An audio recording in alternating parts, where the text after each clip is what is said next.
ሻላ ደም ረህመቱላህ አለይህ ደረሶቹ ዱዓ ሲያደርጉ ሰማሉ ባሉት ይባላል።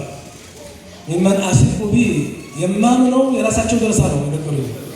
ዱዓ ስናረግ ተቆጡናል። ምንድነው ዱዓ የምታረግ? አክብረን ተምኪን እንላለን አሉ። የምን ተምኪን ነው? አዘሩብን አሉ። ዒልም ገበታ ላይ ነው ያላችሁት። ከዒልም ወዲያ ምን ሊሰጣችሁ ትፈልጋላችሁ? ዒልም እኮ አባት ለልጁ የሚሰጠው ነገር አይደለም።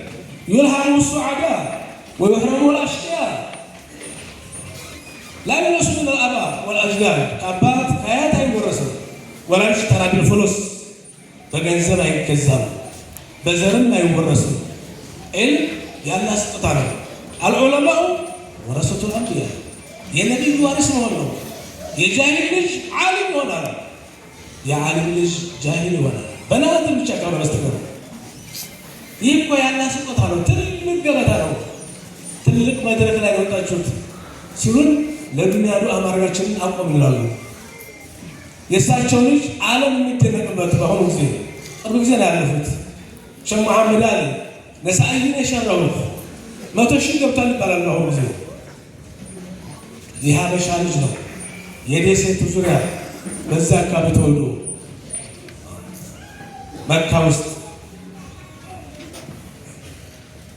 መሐመድ አሚን አልሐራሪ በሂፍዝ ዓለም የሚደነቅበት ወደ 45 ተእሊፋት አላቸው በላጋው መንጥቁ ነሕው ሰርፉ ተፍሲሩ አዳይ ረውሕ ወረይሓን ወደ 40,000 ገብቷል አሉ ያውም ተዘሳርፍ አይቀርም ሀበሻ ነው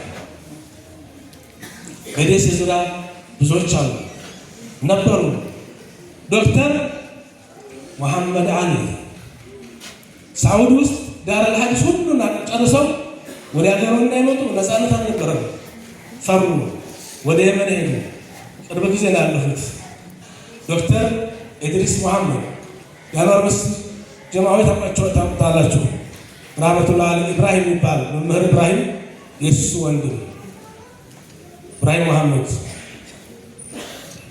ብዙዎች ናቸው ውጭ ዓለምን ያዳረሱ በውጭ ሀገር ኑረው ዜግነት ውስጥ የኖሩ ሸህ መሐመድ ኢብራሂም ብቻ ናቸው ረህመቱላህ አለይህ ሳውዲ ውስጥ 12 ዓመት አስተምረዋል በቃኝ ባህር ዛፍ ተክዬ እንደሆነ አባቴ መሬት ላይ የሀገሮችን ልጆች ሀዲስ አቀራለሁ ብለው ወደ ሀበሻ መጡት ምንም መርጅዕ ሳይኖራቸው የሀበሻ ዑለማዎች ዲኑን እንዴት እንዲያቆዩ ይገርማል የጻፉት ኪታብ እየተቃጠለባቸው የሰሩት መስጊድ እየተቃጠለባቸው ነፃነት ሳይኖራቸው ብዙ የለፉ እዚህ መጥተው ሀዲስ ማስተማር ጀመሩ ቀጥታ ላይ ያስተማሩ የዋጧቸው ሸህ ነበሩ እና ሀዲስ የቀራባቸው ሸህ መሐመድ በሽር ይባላሉ በዚህ ባይ ሱላ ላይ ማለት ሱላ አሁን ማለት በ1970 ላይ ነው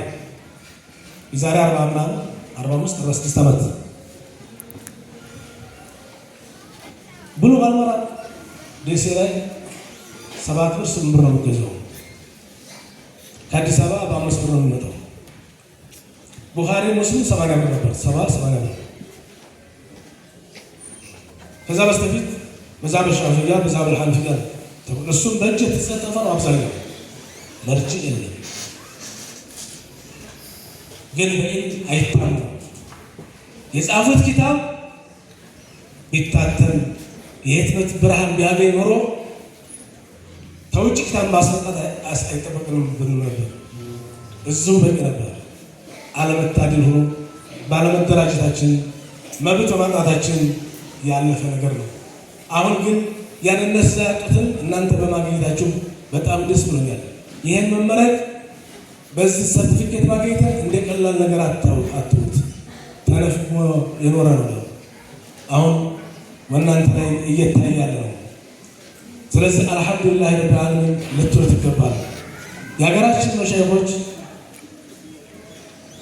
አውቃፍ የላቸው ደሞዝ የላቸው እንደ ማንኛውም ሀገር እንዳታውት ከአሊፍ ጀምሮ ቁርአን አስፈትመው ብለው 3-4 ጊዜ ተሰፊና ጀምሮ መዛብ ሻፊዒ ከሹሩጥ ሰላት ጀምሮ መዛብል ሐነፊያ ሁሉ በነፃ ነው። ያ ሁሉ አስተምረው ዲን ያቆዩ ብዙ መስዋዕት የከፈሉ ሙስሊም በመሆናቸው ኪታባቸው የተቃጠለባቸው ከተቃጠለባቸው አንዱ ሸሃቢብ ሁሴን ናቸው። ሁሴን ሐቢብ ረህመቱላህ አለይህ ፈትሁል መጂድ የሚባል ተፍሲር ኪታብ ጽፈው ሁለቴ ተቃጥሎባቸዋል በአጥቦች። የሼህ ሁሴን ጅብሪል የት ልጅ ሼህ ሁሴን ጅብሪል እዚች ደሴ ላይ ታስረዋል። የአሳማ ስጋ እንዲበሉ ተደርገዋል፣ አልበሉ። ኸምር እንዲጠጡ ተደርገዋል፣ አልጠጡ። ግን የሚገርመው ነገር 90% ተዋሽቶባቸዋል። እንደዚያ ያለ ተቆርቋሪ እንደዚያ ያለ ሰው እንዳይፈጠር የኹራፋት ወሬ ተወርቶባቸዋል። ኸምር ጠጡ እንደነበረ ፉቅራን እንደነበሩ ተወርቶባቸዋል። እዚህ ልጅ ሆኜ እኔ እማውቀው ደስ ነገር ለምን ሻል ጅሩ አንተ ታጥባለህ ሲሉ ነው የምሰማው። ወላሂ አላውቃቸውም። የት አካባቢ እንደሆነ አራቢያ ይሁን ያሰላም ይሄን ነው የምሰማው። ታሪክ ስፈትሽ ግን ሙጃሂድ ናቸው። እሳቸው ዋሂው የተገደሉት በጂሃድ ዋሂው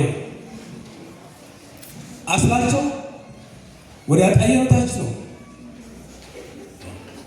ግን እንደሳቸው ያለ ዓለም ትውልድ እንዳይፈጠር በሰማይ ጋልበዋል፣ ፈረስ ነብር ጨብጠዋል፣ አንበሳ ጋልበዋል፣ ሞተው ተነስተዋል። ኹራፋት ወሬ ሰው ትውልድ መጀን እያለ እንዲኖር ሆን ተብሎ ተወርቶባቸዋል። እንዲህም እያሉ ኖሩ ብዙዎች ነበሩ። የሀገራችን ዑለማዎች ወድና ሱዋዎች ናቸው። እናለፍ ወድና ሱዋ ማንኛውም በተውሂድ ሰበብ ወድና ሱዋ ማን ናቸው ቢባል ሷሊዎች ነበሩ ከማለት ስለ ወድ ሱዋ ምን የሰሩት አለ? ምንም የለም፣ የተነገራቸው ነገር የለም። ግን ሷሊዎች ነበሩ ነው። በእነሱ ሰበብ ሽርክ ተጀመረ። የሀገራችን ወድና ሱዋዎች ስናቃቸው ብዙ የሰሩ ገድላቸውን መሰክር ብዕራቸውን መሰክር ብዙዎች ነበሩ። አዎ ስለነሱ እውነት የሚያወራ ባለመኖሩ ዘይድን ጠላቸው በጭፍን፣ አምርን በጭፍን ወደዳቸው በጉልጉሉ። የሀገራችን ዑለማዎች ዶክተር መሐመድ ዘይን ያውቃቸዋል።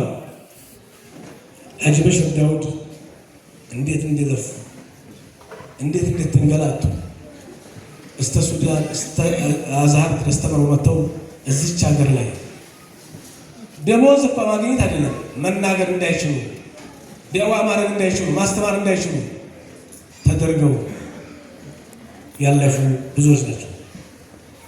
በሀገራችን ዑለማዎች መሻይኾች ወራቸው፣ ተዋዱዓቸው፣ ተቅዋቸው አጂብ የሆኑ ከውጭ ወጣ ኮፍያ ልብስ የማይለብሱ በፈረንጅ ተመጣ ጀምሮ የመኪና ወፍጮ በተፈጨ የማይበሉ ወራቸው።